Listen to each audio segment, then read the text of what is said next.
great stuff. We should be recording it. And where's Amy? Amy, can you go ahead? Yep, there it is. Okay,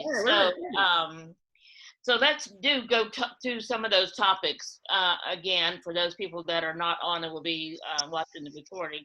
So welcome. This is Labor Day 2020. What a year! And we decided to go ahead and have tonight for anybody that I had a couple of masterminds I'm in that canceled for today, but I'm like, no, I don't like to cancel because if somebody was planning to come, then they don't get to come. So just have it open. Anybody, if 2 or 3 people show up, that's fine. But look, we got 3, 6, 9, 10 people here, so that's good. Good. So I'm very excited about, and we were having some great discussions. Some of us got on a little bit early tonight, so we're going to go over some of that. But I'm just really, really excited for this month and a month of Fern and Inkling. So Fern has been doing this for a long time. And she's got lots of experience, lots of success. And she's been the head of the Houston Writers Guild. And Fern, take any amount of time you want just to talk about some of the other projects that you've done. She's been a school teacher, taught elementary, right? Mm-hmm. Yeah, 6th graders. Well, they're kind of in the middle somewhere. Yeah, that's right. That's middle school now, I guess. Yeah. Kind of, yeah. And then so, and she still is a real estate agent with Keller Williams, which is one of my favorite companies in the world. And they were a client for 5 or 6 years, and I loved working with them and their enthusiasm and all of that. So I'm just real excited that you still do that, Fern. And so she does a lot of things, a lot of different things. However, her main thing she's doing right now is Inklings publishing company, and she knows a lot of other small presses in Houston and across the country. So one of the things she's going to talk about tonight, unless somebody asks her a question down along a different line, it will be small presses and why they're critical and what's important and why a new author should choose or has that option. So if you are a small press, which I know James and Athena are, and Lydia and CJ and Julie and Red, so you guys think about how you can pitch this to people that would come to you to have you publish their books. And if you're not ready to take on other people's books, or you're full, like James is pretty full, I don't know. Are you looking for any new ones, James, at this time? Not this year. Okay, I thought so. Like Lydia was saying, yeah, there was just so much you could do. I mean, we had all of them lots more people. Yep, all of them came about at the same time. So so whatever Fern wants to talk about as far as her experience, her help, and what she does, that's going to be up to her. And then Fern, if you would take a couple minutes and talk about the rest of the month, because she's going to be talking publishing all month long. And I think that's great because since we do have newer publishers, I want you guys to get the benefit of all of that and then have some time for discussion. And we'll be doing more discussion in the masterminds on Friday. A couple of announcements. Tomorrow, Tuesday, is Jeremy's launch of the Kickstarter for his book Planet Bound. So we're very excited. He's the most organized person. He's already sent me the list of people with their email addresses, and then he sent me a reminder, and then so I love it, Jeremy. Honestly, I need that right now. So that was great. And so tomorrow night, 7:30 Central, will be the launch of the Kickstarter. And then 1 month later, so tomorrow's your birthday, right, Jeremy? Are you able to talk, or you just I think he's in class, isn't he, or something? Something. So, Jer, we see your beautiful face. Love you. And so if I got anything wrong, you can put it in the chat or tell me later. So 1 month, tomorrow's Jerry's birthday. 1 month from tomorrow, October 8th, will be the launch of the book, Planet Bound. So, and then I'm guessing we'll have a report at that time on the Kickstarter and all of that. So we'll talk more about that tomorrow night at the launch of the Kickstarter program. Kickstarter, great idea. So all of you that think you may someday want to do a Kickstarter to raise money for a book or for a publishing, something, anything. It's available. So, and there's several different companies. You might want to see what each one of them has to offer. But anyway, be there tomorrow just to get a glimpse of what happens with the Kickstarter. And then what other announcements did I have? Saturday's yours? Mhm. Okay, thanks. Wow, these things are coming faster. Okay, I didn't realize it. So it's the 12th, that's right, and that's next Saturday. So Lydia will be, CJ will be launching her, and I honestly can't wait. It's available right now for pre-orders, right? Well, actually, if you do ebook, it's actually available. The paperbacks aren't available till the 10th. I wanted to have all the links up, so they were all up by the 12th in case I ran into an issue with Kindle. But you don't have the Kindle as a pre-order? No, they can download it now. Oh, okay. So, and then are you having a special price for the weekend? Well, for a little while till I think we said October 1st, right, Lynn? I think till October 1st, it's going to be 99 cents. Oh, the rest of the month. Okay. And then we'll bump it up to $1.99. So if And you're going to get it now. How much is it right now? 99 cents. Okay, so it's already 99. So it's no advantage or anything for you to get it, for anybody to get it from the pre-order. So let's just, whenever you want it, go get it. Here's the only thing about doing that, though. Remember, bestsellers based on the largest number of books in the shortest amount of time. So technically, if you could get all of us to go order it while we're on the launch, that would work better than anything else. Yeah, I'm not telling anybody that the links are up until the 12th, except for y'all. But I had them up because this is the last of the book transfers from Book Locker, and I didn't know if there was going to be an issue like I had with the other books. Okay, good plan. So don't go buy it until Saturday. Okay, everybody buy it on Saturday, and we'll send you a reminder on Saturday. Saturday at 1 p.m. 1 p.m. Okay. So everybody buy it between 1 and 2 on Saturday.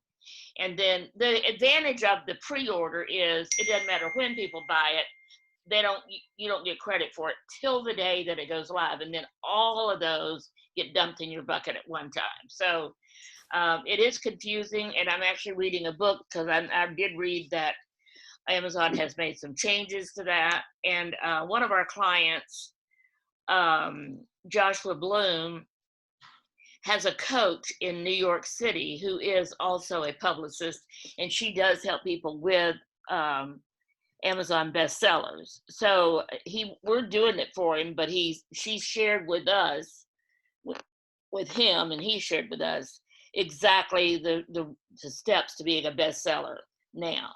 So I'm going to be studying, we'll be studying those very carefully over the next few weeks because his book will be coming out sometime in October or November. We haven't quite got there yet. So anyway, Ronnie, good to see you. Hey, hi. How are you? I'm doing fine. Good. I love your little puppy. Yeah, I had to bring her up here because Mary's having a meeting downstairs with people and she was barking in the camera, so I brought her up here with us. So Ron Smith is a newer author. His book is right now being edited by Fern. So so we can't wait. We've been waiting. He's Ron's one of those people that I don't know how long ago it was when I first met you and Mary, and you came to Minot's book launch here at our house, and he said he was writing a book. And so I think I said something about contact me when you're done with a book or something. And all of a sudden he contacts me and said, you told me to call you when I was done with my book. So here I am, and yay, thank you, Ron. That's great. I'm excited. So you're going to get to hear Fern speak every Monday this month. So you need to be here every Monday so you can learn from her. All right. Well, okay then. And okay. Anybody else have an announcement? Fern, were you going to say something? No, well, I was just going to talk about like how I'm structuring the month, but first announcements though. Okay. I've made all mine. I have an announcement. Okay, Delia. I just sold 3 books by having coffee with somebody, but on Amazon. Yay! My parents and the mother bought it for herself and bought it for nieces. Very good. So you and I are going to try again, or we're going to try again tomorrow to get together. So. Well, yeah, it's important because I got to ask your opinion about something that I'm very sure about now. Okay, so tomorrow afternoon, let's try again. We tried Yeah. all afternoon today and didn't make it. So okay. Hi, Chair. I see you now. See you in person. Okay. Yeah, Anybody else? a little bit. Yeah, I'm on a short break now, and then I'll be back at 5:30. Okay. Julie, did you have an announcement? 2 things. I think we ought to have a contest on who can give the weirdest sales story. Okay. Mine is I sold a copy of my book to the census taker. Nice. The census taker came to my door, and before she left, she had bought a book. That's very good. I love I like that because I have weird stories in selling my books. Okay. The other thing is just a little announcement. My audiobook did finally arrive, and I spent most of this weekend listening to the 8+ hours and writing up the corrections that needed to be done. But anyway, it's almost done at this You're point. almost there. And Lydia, any timeline for you guys' book yet? For those of y'all who don't know, Tess, who did Greg's book, is recording my middle grade fantasy, The Nightmare King. So she's going to try to get it done by October 1st. Just because wow. It fits her schedule. She's, kind of moving around right now. And, I told her, I'm like, look, this has waited this long. You do whatever you need to do. I said, I'd love to have it out by Christmas so I can get Christmas sales. And she's like, yeah, sure, no problem. So anyway, so we're both super excited. Very good. And David's book will be launched near in October, close to Halloween. I knew there was a holiday in there somewhere. And James and I have been talking about helping him with his podcast. So I'm loving doing podcasts. So that's one of the things. David Shine and I are doing one, or he's doing one. I'm just there to ask the question. So lots of fun. So any other announcements? I'm going to turn it over to Fern for the rest of the hour. Okay, Fern, you got it. All right. So when we were talking about what to do with September, I was thinking we'll talk about publishing. And today we're going to talk about like small presses. What is a small press? Why are they important to the community and the publishing industry? And things like that. And then the next couple of weeks, we're going to talk about, when you decide to self-publish, you're basically becoming your own press. I mean, you're your own publisher. You are becoming a business. So we're going to talk about the things, the steps that you need to take to establish yourself as a business, the business part of self-publishing, And in many ways, it's the same for small press. I mean, a lot of these steps are the things that you need to do anyway as a small press, So we're going to talk about the specific things, and then we'll talk about the writing community and the things that we have and that authors can take advantage of in the writers community and the presses can take advantage of in the writing community. And so that's kind of my goal for the month when I was told that I had the month. So this is, for those of you guys who already have a small press, some of this may be just a good way for you to be able to talk to authors about what you offer, and also just for you to know. And then of course, if you have questions that you specifically would like to talk about, please, let me know, So I'm going to share the screen with the little presentation. And this is a little presentation I did actually for the Authors Marketing Guild for their conference on small presses. So if you guys were there, you might see some of the same stuff. But basically, it's really why do we matter? right? What do we offer as a small press, and why do we matter? So what is a small press, right? So the standard industry definition for a small press is any publisher that has sales below 50 million. Sadly, Inklings is still there. And or that publishes less than 10 book titles a year. So that's pretty much most of us that have small presses here in this group tonight. You know, we publish less than 10 books a year. Other terms that you hear, you know, indie publisher, independent publisher, small publishing house, these are just different ways to say a small press. There are some medium-sized presses, you know, it's really, when you think about small versus medium-sized and whatnot, it's really just the number of titles per year that they're putting out. The basic essence of what they do is pretty much the same, you know. So why are they important? Okay, I think small presses are important to authors because it provides multiple places for them to be able to publish. You know, less than a quarter of published authors would have books published if it wasn't for the small presses. You know, because the big five, right, the big publishing houses, even though they have smaller divisions and stuff, they have gatekeepers. And we know these gatekeepers as agents. And they have, you know, they're very strict on who they will represent. They're very strict on who they will offer a book contract for. So they're not offering a lot of new authors book contracts. You know, so small presses are actually the option for writers who don't want to do it all themselves. You know, because if you're indie publishing, you're running your own business. But there's people who just don't want to do that. You know, you just don't want all the headaches of the business. So for a writer, this is a great opportunity because it gives you options that are not gatekeepers, you know, kept. I think for the industry, it also is great because most of the new kind of avant-garde work is coming from small presses, because a small press isn't so overly focused on, am I going to make a lot of money with it? Okay, we all want to make money, obviously, but the small press oftentimes will pick up books that are a little bit new, that have some little bit more out there concepts or content. You know, they'll take risks on things that may not be evidently marketable.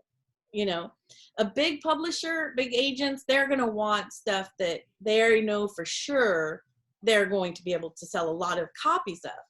Whereas a small press, we will take risks, you know. A lot of the erotica stuff, a lot of steampunk stuff, a lot of the stuff that is now in the mainstream that a lot of books are coming out from began with small presses, you know, because we were willing to take that risk.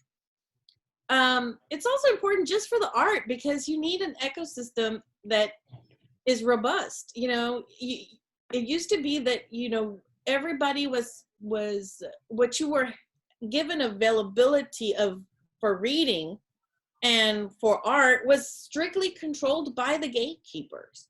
You know, before Amazon and its platform and the opportunities for small presses and indie publishing, I mean, the gatekeepers decided what was art. And so now we can put out there new books, we can put out new concepts, new ideas, people can be discussing. And so it opens up, you know, a more robust and vibrant artistic realm for us. You know, you're not limited to what agents want or what the big five think they want to publish, or that they think that readers want to read, you know. So I think it's a very great thing to have these indie presses. What are some of the benefits of a small press? You know, the benefit to a small press, first of all, we tend to be able to take on projects that we just like, you know, and we don't always are gearing our mind towards, oh, am I going to make a ton of money with this? we like the author, we like their voice, we like the work, and we're going to go with it. You know, we're going to take our risk. And so a lot of times you're not as limited. It's also really cool because if you're an author and you're working with a small press, you know the people you're working with. You know them very intimately. You know, it's a very personal work relationship, because in a big five, you know, you have this monster company.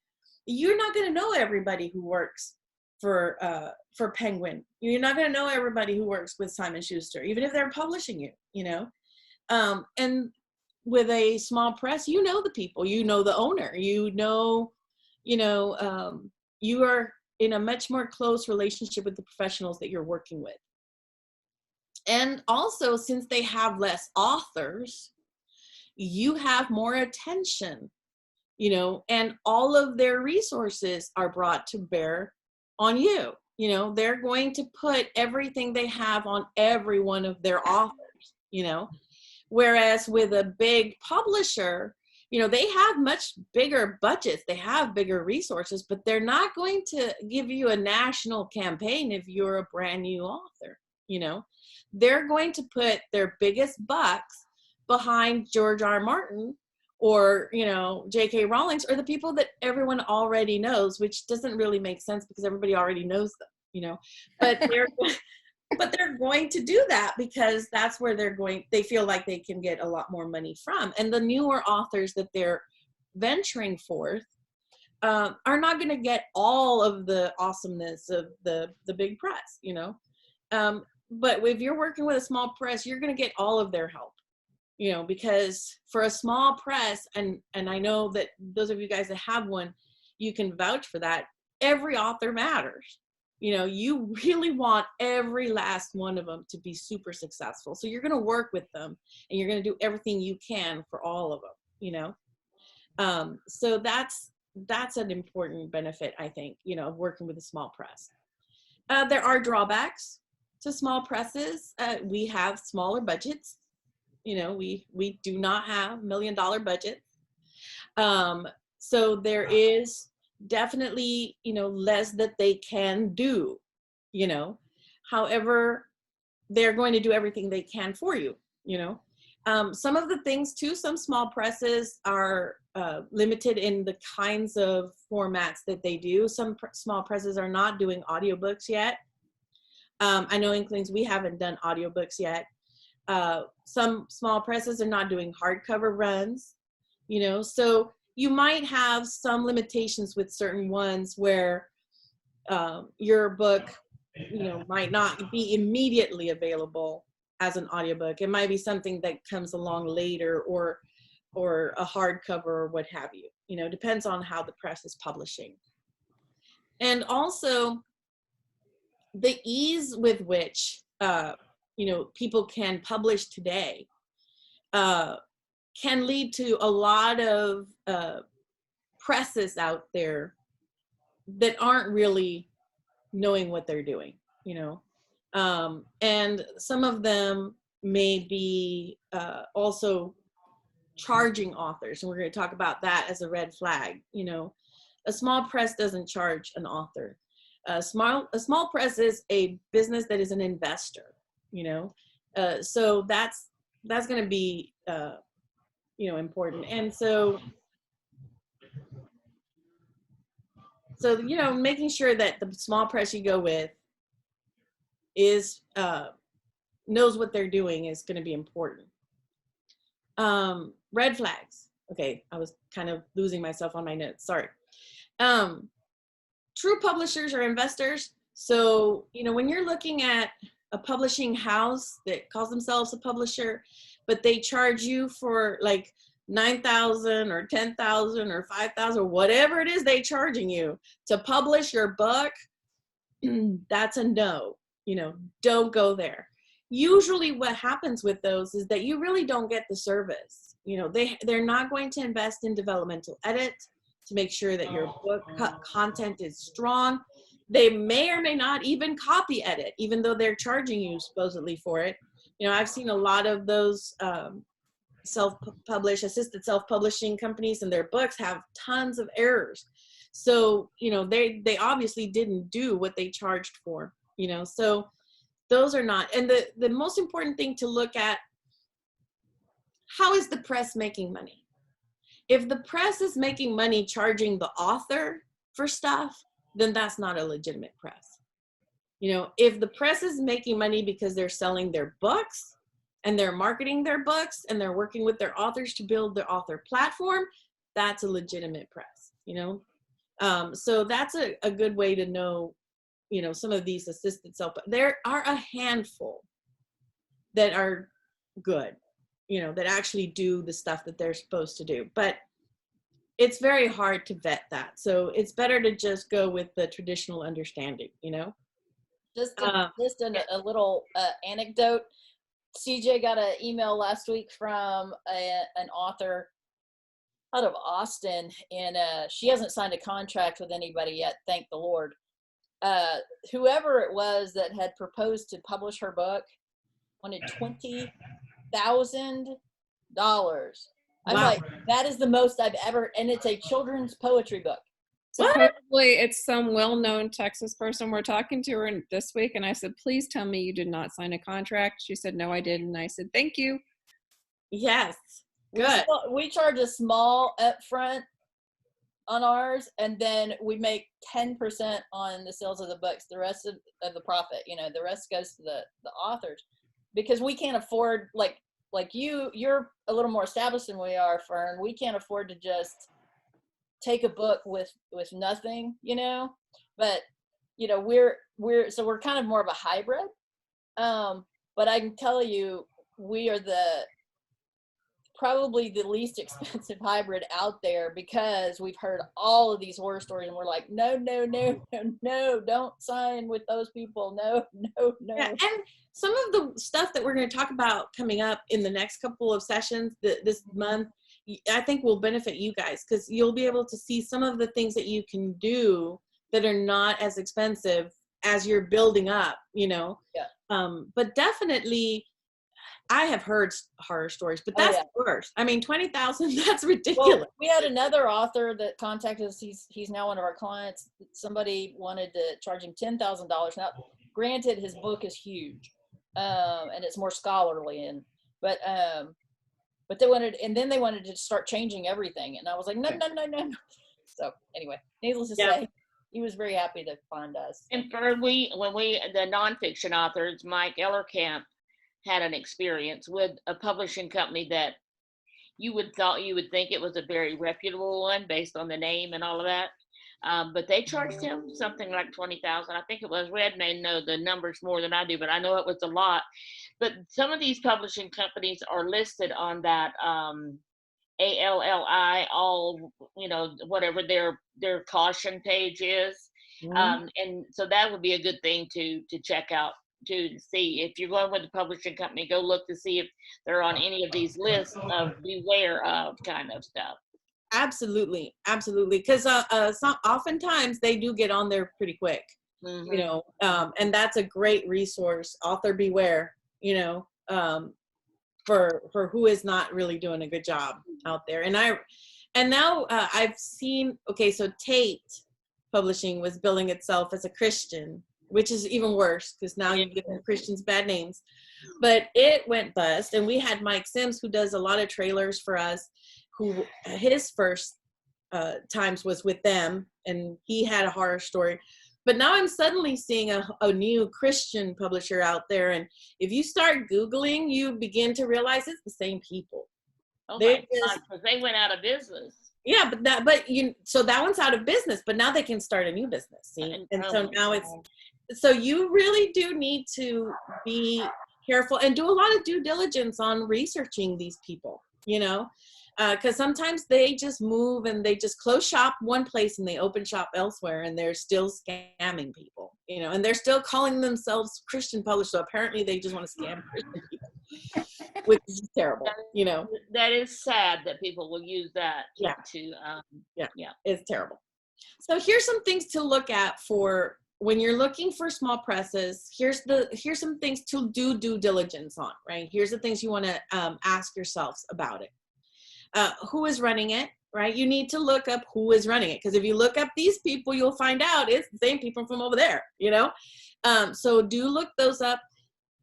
What does the small press publish? You know, as an author, you need to know what kinds of books are they focused on, because there are very boutique publishing houses, you know, that will only publish certain types of fiction, or some are just doing nonfiction. So you do want to make sure that you're not pitching them something that they don't publish, you know.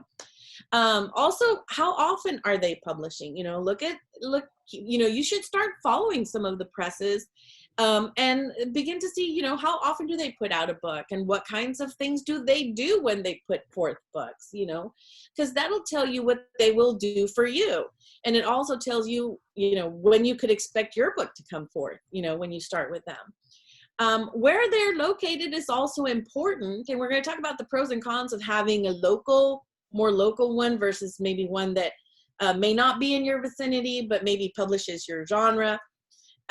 Also, how do they get paid? That's the critical thing. You know, a publisher should be making their money on selling your book, you know, and that's something that, you know, when you're beginning, you might have to scaffold that a little bit differently, but eventually as a publisher, you're making your money from book sales, you know. It shouldn't be coming from charging authors. Why are you in it? You know, a small press is usually run by a handful of people. So there's reasons why they decided to become a small press, and asking that is important. It lets you know where their heart is, where their passion is, and also, you know, it'll also tell you, like, you know, to a degree, how serious they are about the business. You know, everybody wants to make money, because you don't start a business to not make money, but there's also other things involved in your why, and why you decided to do this business, you know. Especially because it's hard running publishing is hard. So in contrast to like big houses, you know, most of the big publishers, they have board of directors, and then they have a whole bunch of staff. Small press, usually less than a dozen people work for them. You know, when you're starting, maybe you have one person doing everything, or two people, you know. It's a small group of people that are committed to the business, you know. So it's important for you to know, as an author, coming from the point of view of an author, who they are, and also to get to know them. It's usually not hard to connect with them. I mean, here I am, here you guys are, you know, and you know, in the writing community, you can start connecting with people who run small presses, and you get to know them. And it's important because you're going to be working with them very closely. So you want to make sure that you mesh, you know, that you can really get along with them well. Because on top of that, your book is your baby, you know, and they're going to be working on your baby. So you want to make sure your personalities work well. There are some nonprofit small presses. Usually they're attached to universities. The university presses tend to be small presses, and or writers groups. Like the Houston Writers Guild has the Houston Writers Guild Press, which they've put on hiatus for right now, but they run their own little press, you know. So some writers groups have an arm that is their press for publishing member work. Others are private businesses and stuff. So who is running it, and you know, what is the structure of it? How long have they been in business? That doesn't mean that they're not worthwhile if they're just starting out. Because when you're like their first authors, you know, you're going to get a lot of attention and a lot of help because you're their first ones. You know, you're the first babies. But you want to kind of get a sense of like, how long have they been in business? What kind of background the person has? How much do they know about the business? Who are they working with? When I first started, we just had a handful of teams of good copy editor, good developmental editing, and a cover designer that kicks ass, you know? And then, you know, we did usually like, I did the interior formatting, so they looked really crummy at first, and now we're fixing them because now we got a really good formatter. So you want to see who are they working with and how experienced are they? And what kind of stuff are they doing? Just following them and seeing the kinds of marketing they do, the kinds of sales pitches they make for their books and their authors and things that they do. That'll tell you a lot about what they're going to do for you, you know? So just follow them on social media. You know, are they a good fit? You're going to be working with a very intimate relationship with these people. So making sure that you are a good fit for them and they're a good fit for you is important. Look at what it is that they publish. Like I said, you know, some of them are very specific, genre specific. Also, make sure that you submit to them when they're open for submissions and that you do so with the correct formatting, because you know, if you don't follow the guidelines, they're not going to even look at it. You know, they're not going to look at your book. And I mean, so all 2020, our website has said that we're closed for submissions right now, you know, and I can't even tell you how many, there's been a couple people that have been calling me on my phone, you know, wanting me to look at their work anyway. And I'm like, we're closed for submissions right now. Okay. But I can give you the names of other, you know, publishers that are open. So, you know, don't harass them, because you're less likely to get picked up as an author with them if you're, you know, being obnoxious and not following the guidelines, you know. When do they publish? Again, notice the open and closures for submitting, how many books and how they space out their publications. How long does it take them? Where was I? Oh, how long does it take them to put a book out? You know, it takes about 8 months to a year, you know, to really work a book and then be able to have it ready for publication. So you can expect that when you sign a contract with a small press, you're probably looking at a year before your book is going to actually come to be published, because you're going to go through a period of revision of the content, because the story needs to be really tight and, you know, no plot holes, consistency in your character development, all these good things. And then there's the copy editing, the formatting, the cover design, all the pre-launch marketing, and then of course the book comes out. So you're looking at 8 to 12 months is what it takes on average to publish the book. So just kind of getting a sense for that.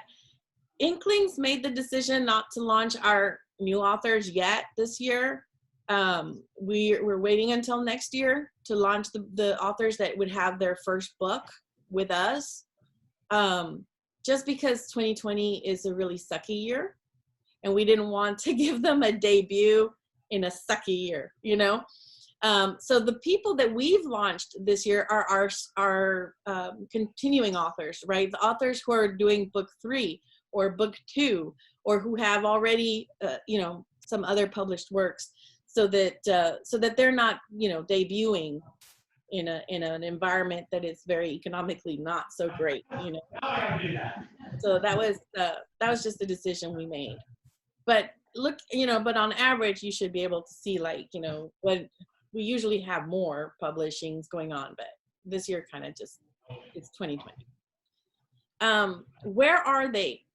Local presses are really cool to work with. If you're going to go with a small press, it's a good idea to go with someone who's local to you, because if you start having some issues, you know where to find these people, right? And you can go to their offices or whatever, and you can, you know, it's going to be a lot harder for them to ignore you if you're local. You know, we have right now one beautiful lady under contract. We're going to have her debut next year. She has another book being published by another press.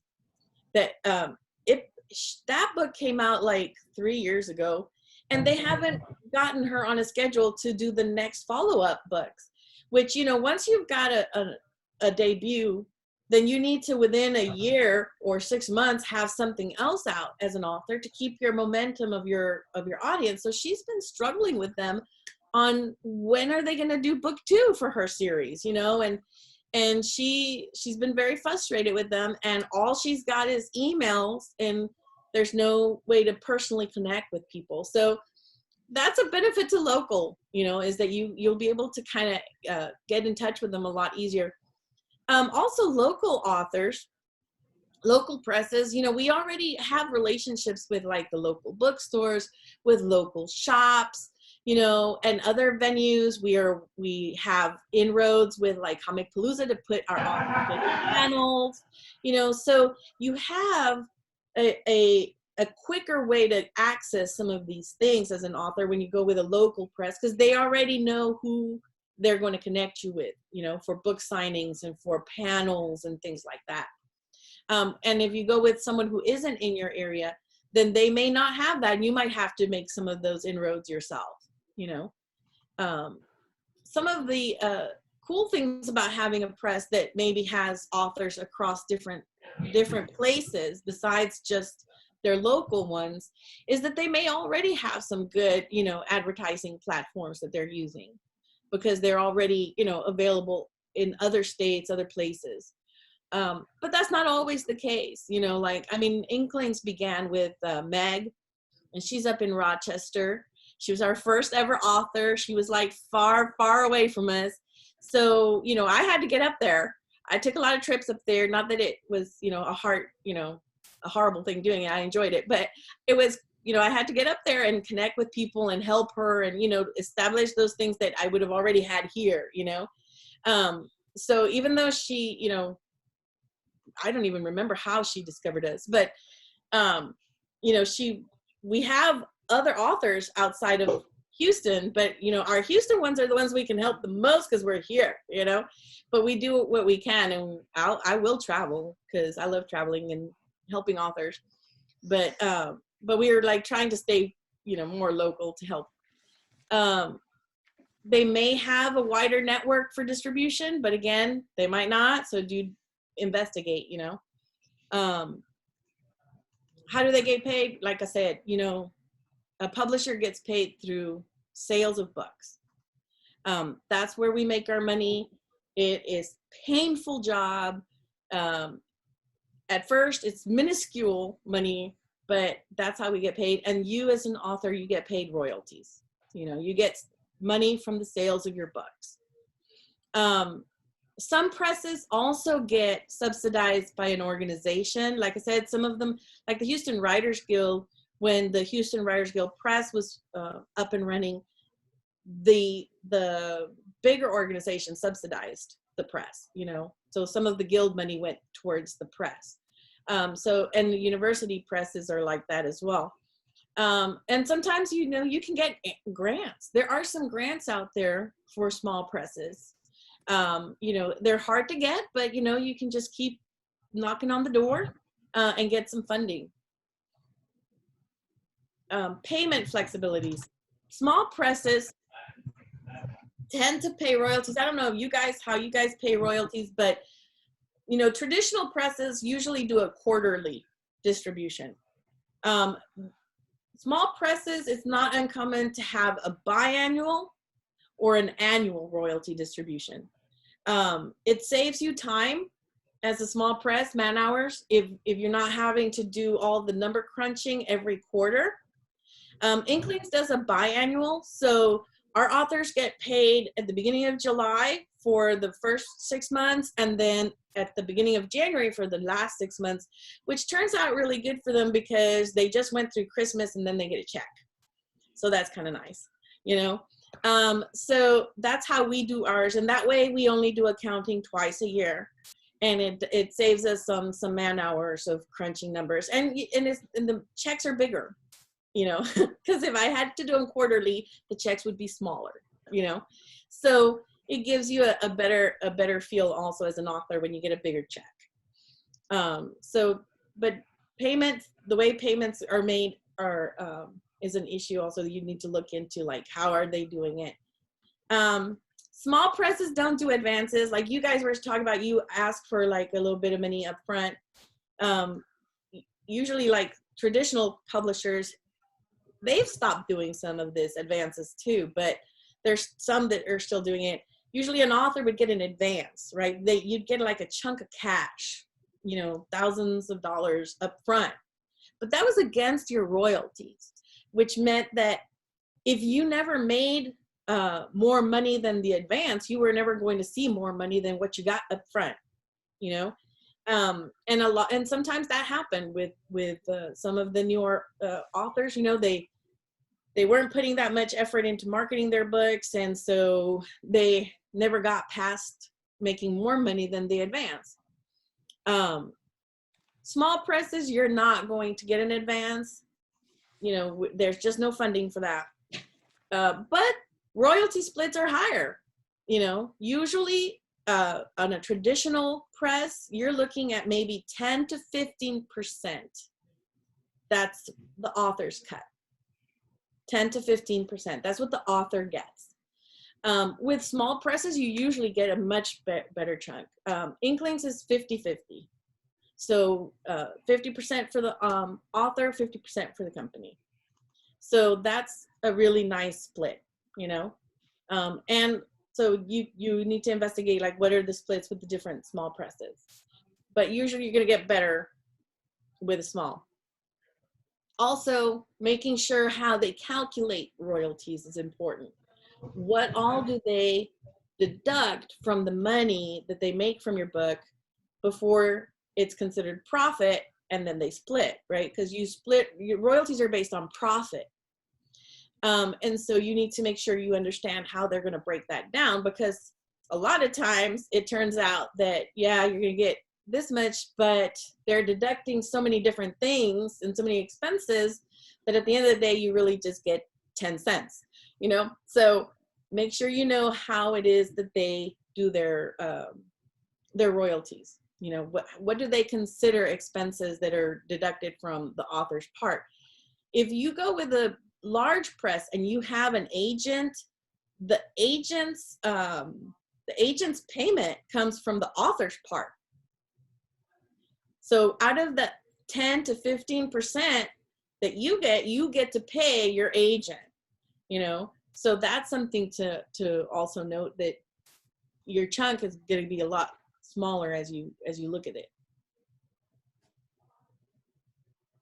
Why? There's so many really good small presses now that sometimes you might have a lot of options with who to go to. And so why they're doing what they're doing might be a really good way to decide who to go with. I know that, like, for example, Spider Road Press, their focus, or their heart, their passion is strong females, right? Female empowerment. And so a lot of their books that they're looking for have to have protagonists that are strong women or women identifying. And they give a portion of their profits to, like, women's shelters and stuff. So if you're also very passionate about that, they might be a really great one for you to look at, you know, especially if you have a book that fits their passion. So that's a good way to narrow down where you want to go. With also is, why are they doing it? And also they should be able to tell you why they decided to go into this business. You know, what drove them into it. Because that's a sign that you thought about why you entered into the business, you know, and that you have a plan for being in business. So that's good. And these are some of the whys that I found, like, online, different companies, that little small presses, you know, that in their mission statements and their vision statements, some of their whys. I really liked to leave behind a legacy of for the world in books. I think that's awesome. That's a beautiful why, to leave a legacy of books, because they will speak to generations, right? That's one of the awesomeness about being an author, is your work lives on, you know? Supporting local authors. This is a lot of the, like, writer organizations that have small presses attached. That's kind of one of their big things. I like also to be the kind of publisher an author deserves. I thought that was a really great motto for one of them. For the love of the written word. I thought to see books with their logo up on a shelf, that doesn't really sound like a very powerful why to me, but that was out there. I like to serve as a platform for specific voices, which I think Spider Road Press is one that kind of fits that. And some of them are promoting specific genres and stuff, but these are just some of the whys that seem to be out there. Who is not a small press? So there are people that are book coaches. Okay, there are people who serve as writing coaches, and they help you through the writing process. They'll help you to developmental edit your book. Then they'll help you to find a good publisher and decide which way you want to go. And they'll guide you through the process, but they themselves are not a publisher, you know. But these people are really great. You know, Sandy does a lot of book coaching. Besides being awesome at marketing, she helps you figure out where are you in the writing process and connects you to professionals that will help you to the next stage, you know. But she's not a publisher, right? She's not out there publishing people's books. There's also some publishing service companies that do charge authors for their books. You, again, be very, very careful with that. There are a handful of good ones that will actually do the work and aren't going to charge you an arm and a leg. But you really need to do your due diligence if you're going to go with something where you pay, you know. So what are some of the risks of going with a small press? Contracts are actually one of the risks, because since they're a small press, generally speaking, they may or may not have a more standard contract. Sometimes their contracts may be a little vague.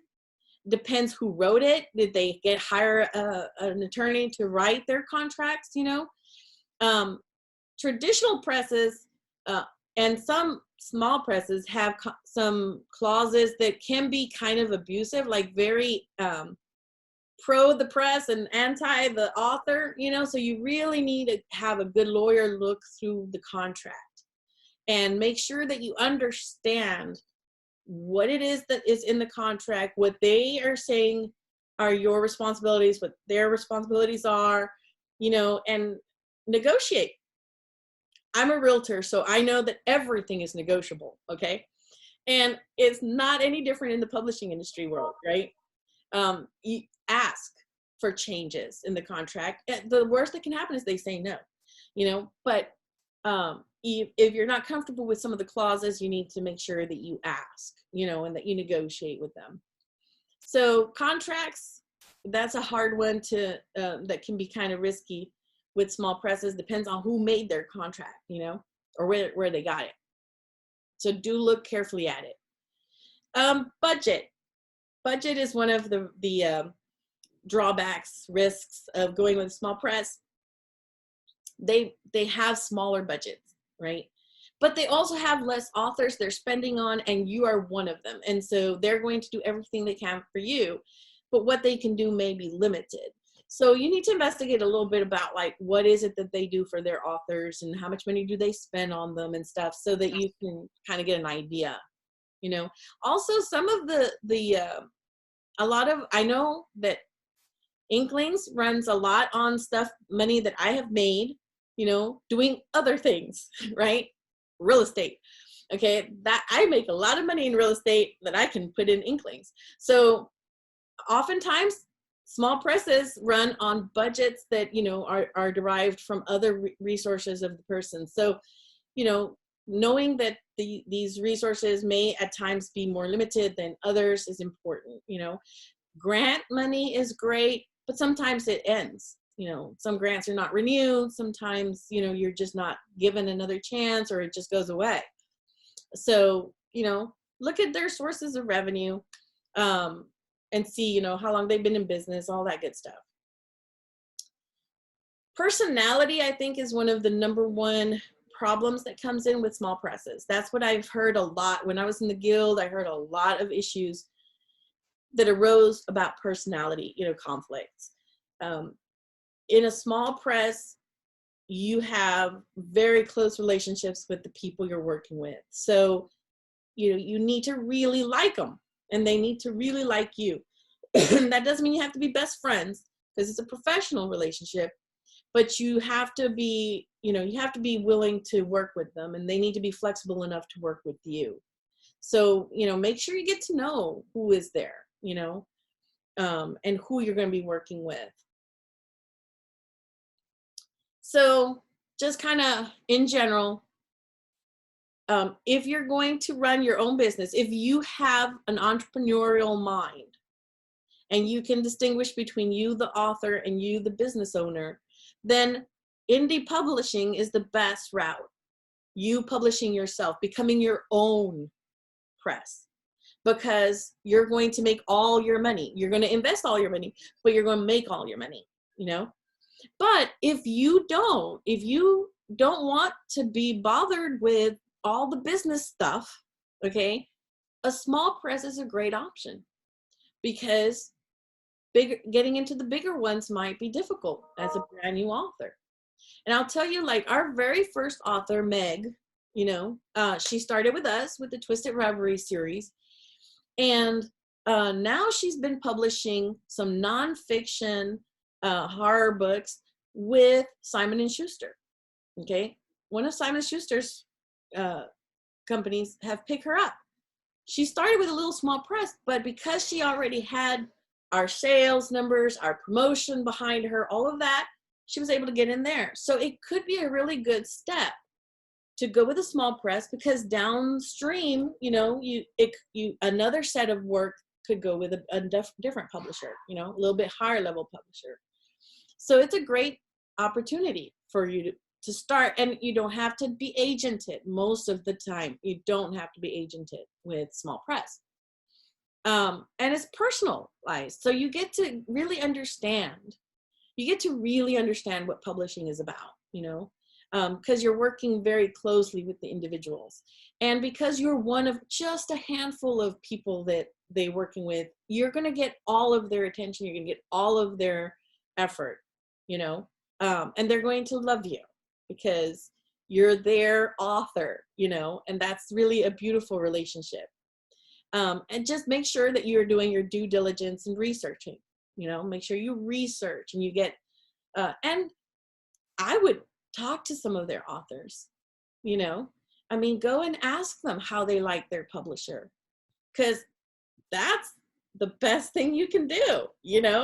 Your authors are your best recommendation, right? If they don't like you, that's a bad thing. So, look up some of their authors, reach out to them and say, hey, how do you like, I'm an author, I'm thinking of pitching to your publisher. How are you liking them? How are they treating you? Would you keep going with them? And that's another great sign, Meg is finishing her trilogy here in October. And I talked to her like, hey, are you going to want to keep publishing with us? What do you want to do next? And yeah, so we're going to launch Twisted Reveries 3, because that's where she wants to go next with her writing with us. That's a good sign. She still wants to work with us. So obviously we're okay, So it's important, to see, do they keep going with you, with that press. So, just, that's a great way to do some due diligence. So a little bit about Inklings. We've been in business since 2013. We became profitable. We were making money, people, in 2016. 2020, not so much. 2020, God. Okay, we just need to just erase 2020 entirely from the calendar. But we were doing great. We're doing really good. We're women owned. We're women run. We do work with males, obviously. But we are in our business, we're women owned. We publish fiction. We're fiction publishers, because we decided not to do nonfiction yet, because that's a whole different marketing type thing, So we figured just fiction, we can work on that marketing and then expand later. We have 6 published authors currently. We have 6 that are in queue to debut. So we're very excited about our beautiful authors. We usually publish 2 anthologies a year. We are not doing an eclectic writing series right now, because we're doing we're curating for Authorology their journey into the fantastical. So that's going to kind of take the place of our series. So we're just going to put it on hold. We also publish a series for children called Perceptions. And we're not opening a window this year because it's 2020. And we do have a full publishing house, so we have every kind of genre. We're not boutique, although we do lean heavily towards spec fic because, you know, most of us who work for Inklings love spec fic. But we do have a children's division that we're growing. We're going to be publishing some awesome little picture books coming up. So we have a couple of them already. And we are funded by private investment capital that I have, and by my own personal blood, sweat, and tears. And we do have an occasional grant that we're lucky enough to get, but you know, this year has been 2020. And we are debt free, okay? We are still debt free. I am so happy, you know, and we're still working it. We're still working it. And we are based in Houston, so that's where we are. So that's a little bit about us. So I wanted to go ahead and just open it up to anything that you guys want to know, any questions you have. Well, there's a couple of questions for you in the chat from Julie. What are the expenses that Inklings deducts from royalties? That's a great question. So the way we do our royalty split is if we have a in-person sale, in other words, we have a physical book of yours, you know, that we have sold, we deduct the amount to replace that book from your cut, okay? And then everything else, we take it as the price of doing business. So basically, like if Amazon charges us $5 to replace that copy of your book, we deduct that, and then the rest we split as profit. When it comes to online, do you deduct it from? So let's say you made $20 from a book and it costs $5. Do you deduct the $5 first and then split it 50-50? Yes. Oh, okay. Okay, Yes. so you actually help pay for that then. The publishing company pays 50% and the author pays 50%. No, so the way it works, like say your book costs $20, right? And we sold one book. So when it comes time to giving you your split, we deduct the $5 that it's going to cost us to get another copy of the book to replace the inventory. Just the $5, not the tax, not the shipping, none of that. Just the flat. So then you're left with $15. Okay, that's profit. That's what we call profit. That's what we split half and half to us, half to the author. From our half, we're eating taxes and shipping and some other expenses, but plus 50% of replacing the book. No. The full cost of replacing the book comes out first. Right, it comes out. So that means, okay. So so math is not my topic, but but it seems to me like if you take it off and then have the profits to the left, I understand that part. But then you and the author are paying to replace the book, not just the author, right? Because really. Otherwise you would say, okay, the book costs $20. The new book is going to be $5. So okay, I'm getting myself. No, the author is basically giving us the replacement cost because we do the initial inventory investment, you know. So when I order the books for the first time, that's our money is going into that. The author doesn't pay nothing. But when we sell the book, the replacing of the inventory comes first. So it's easier if you do if the book costs $15, okay, $5 we put in Inkling's bank account to replace the book. $10 is left. 5 of those dollars go to the author. 5 of those dollars go to Inklings. Okay, got it. Yeah. So that's easier math. Yeah. And that's really all that we do charge for physical books. And then when it comes to ebook sales, Amazon takes their cut, then they pay us. And from what we receive from Amazon, we split 50-50.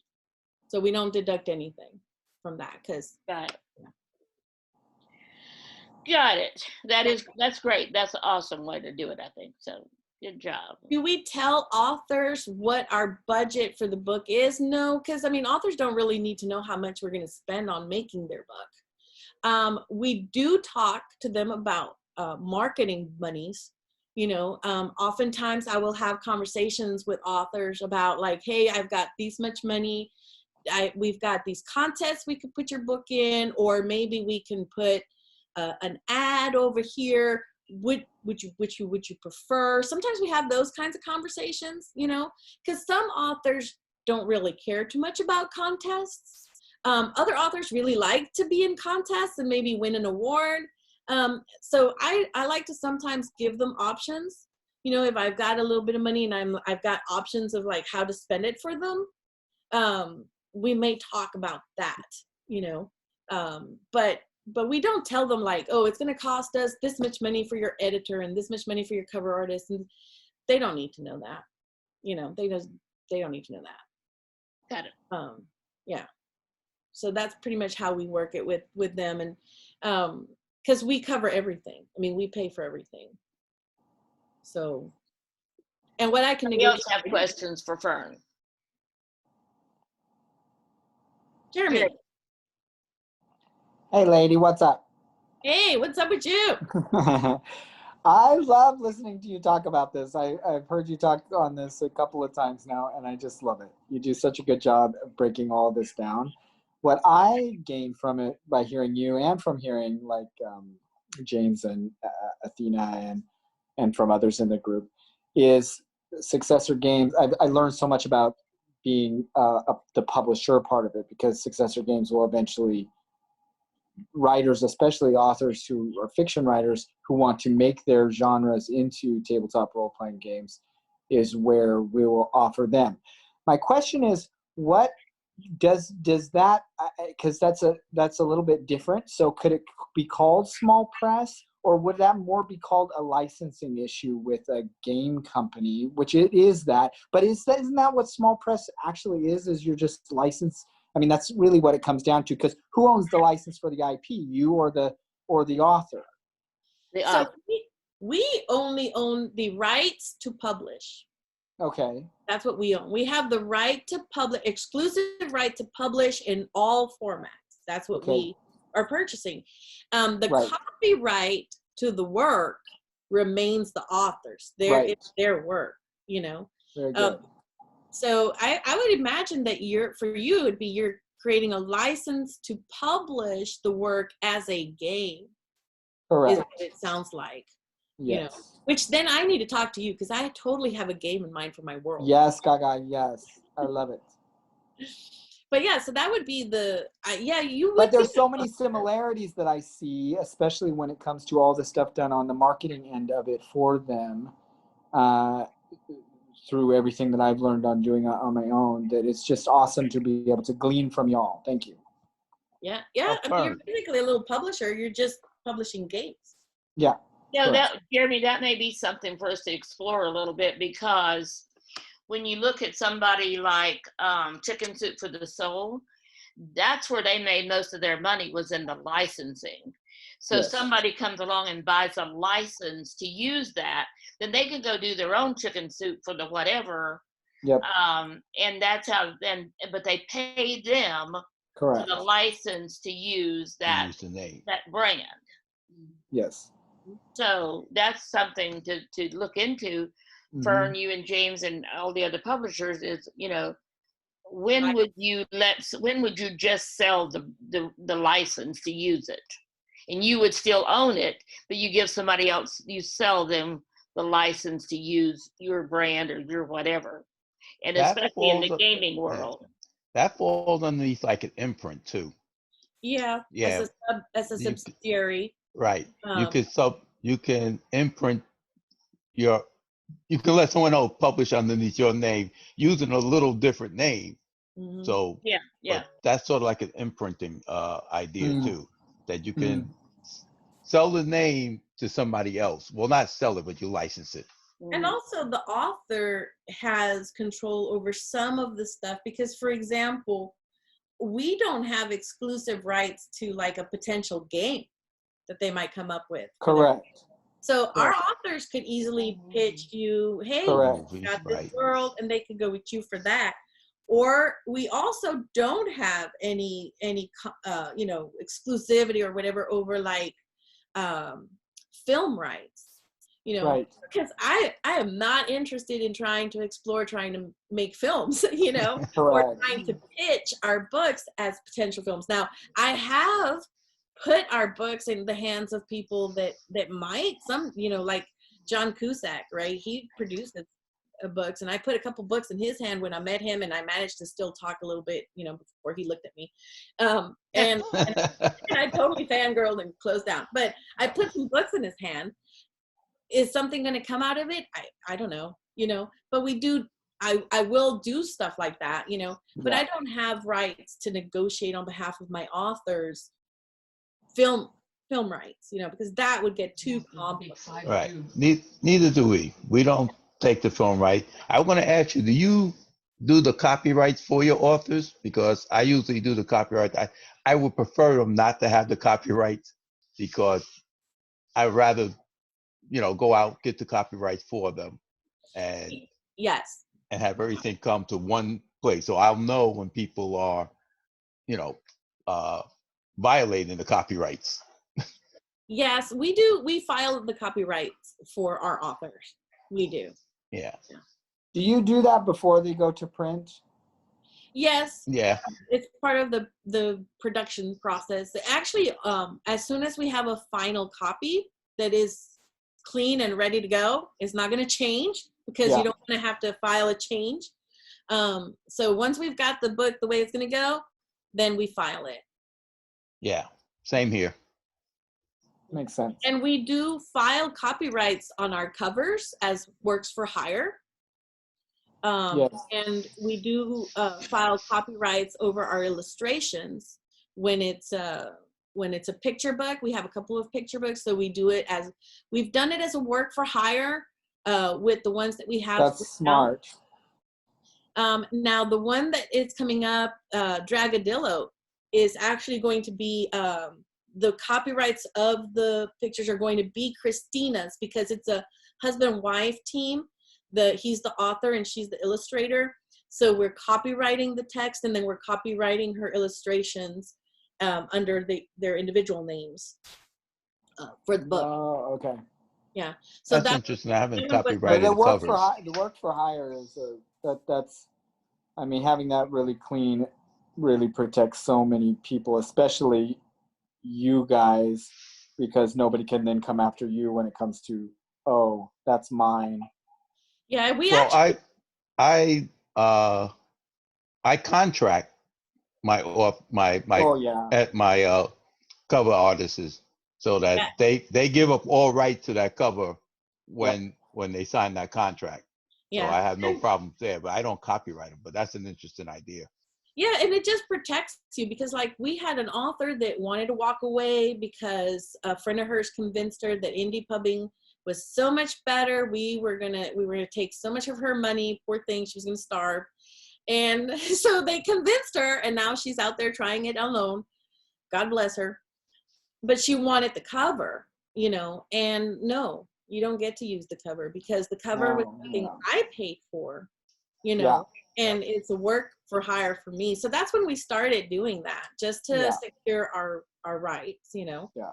We had that's how I mean, I had the game actually has had a co-author for about 5 years it was all work for hire, and once he was out, he still has this conversation called copyrights, but there are none. It was work for hire. It was work for hire.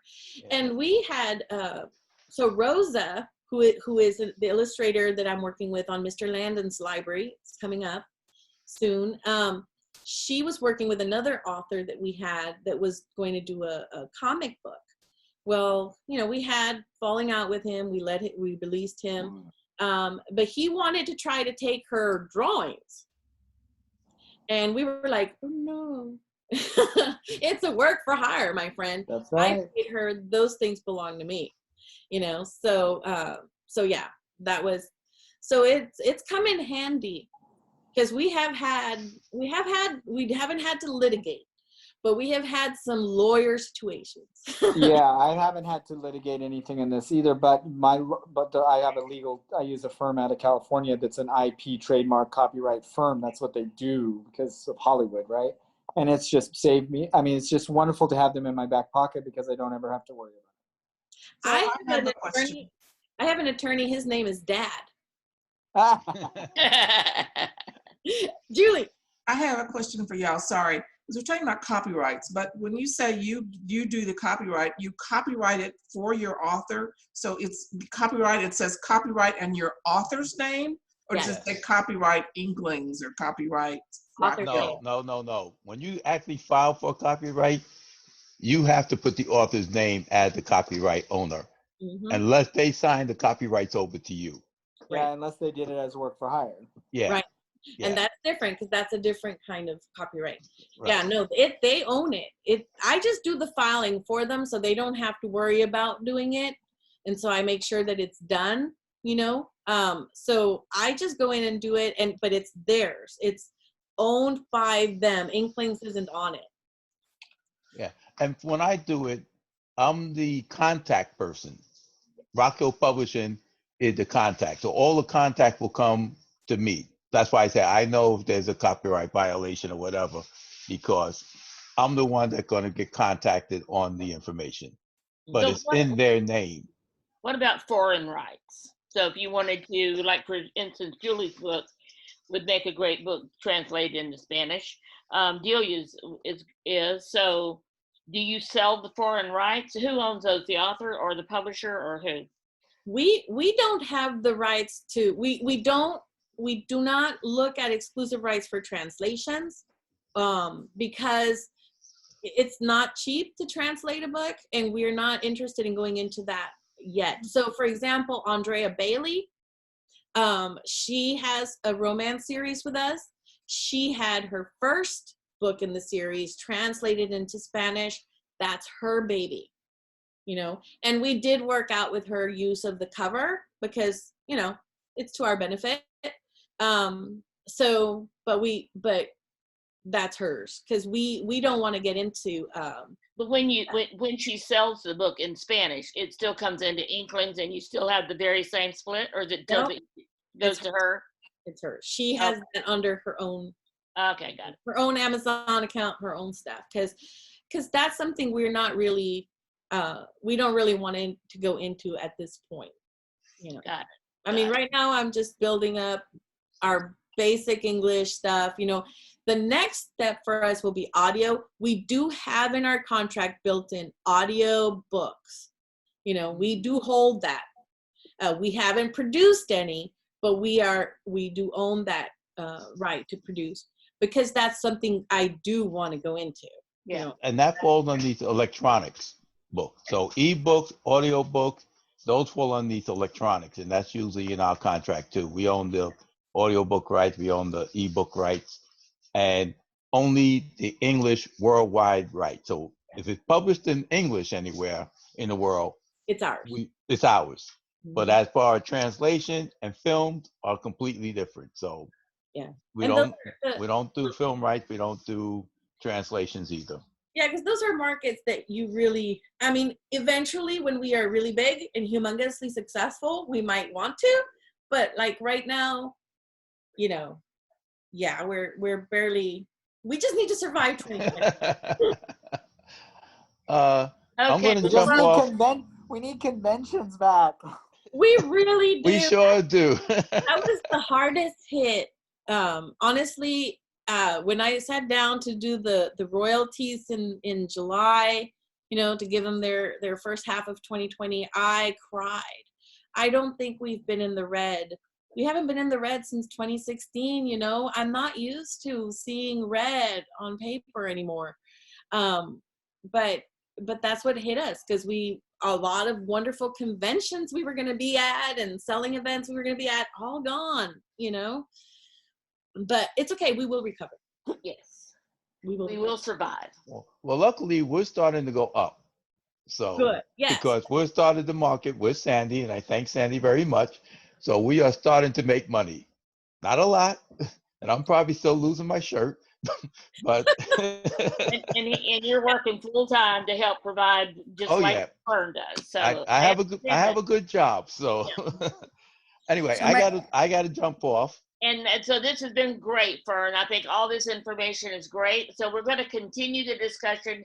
She gave you the topics, so that will continue through the month of September. So I have a quick clarifying question.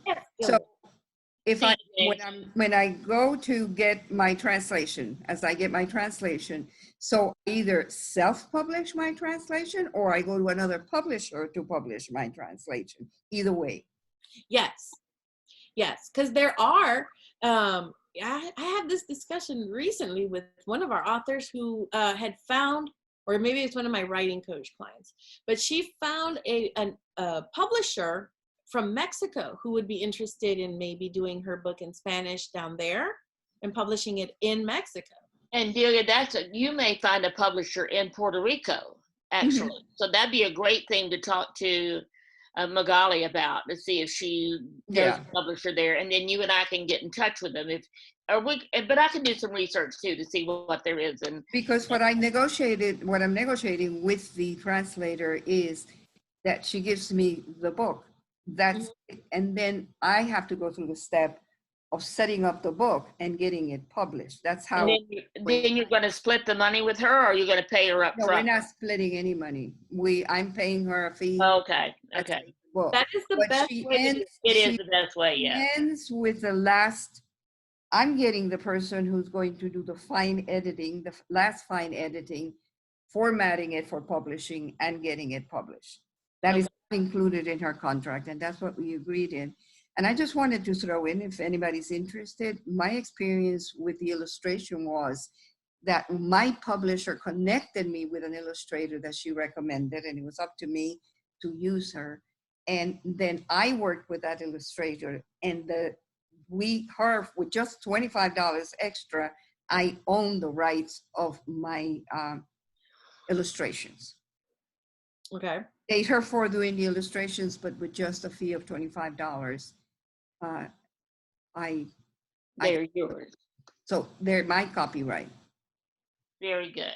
So thank you all for being here tonight. It was great discussions. Raul, good to see you. And Ron, again, good to see you. And Jeremy, of course. So Jeremy, I'll see you. Ron is not going to love me in a little while, but it's okay. Tomorrow night, yes. Tomorrow night. And we'll be okay, so I'll see you tomorrow night, and then we'll be promoting it through the day tomorrow and all of that. Oh, yeah. We'll be going all around through the day. And we'll be talking about another aspect of this translation, because the game book is being translated into American Sign Language. So it's a whole different animal, because it has to go through a production company rather than just having somebody translate and handing you back a manuscript. It's a production company. The translators also are performing. This is all on film, all on MP4s that get sold along with the book. Yeah, that's definitely a new twist. Yeah. I like that. I like new stuff. Yeah. You guys have a great rest of the week, but I'll see you all tomorrow night at 7:30 Central for the launch of Jeremy's Kickstarter. And you want to be there if you ever think you may want to do a Kickstarter for your book. Yeah, for sure. Yeah. It's a great. And I'll see you in Fern Friday. Yes. Yes, Friday. Absolutely. So I did check and make sure it was on my calendar, and it is. So I'll see you guys Friday morning. Yep. All right. Have a great week.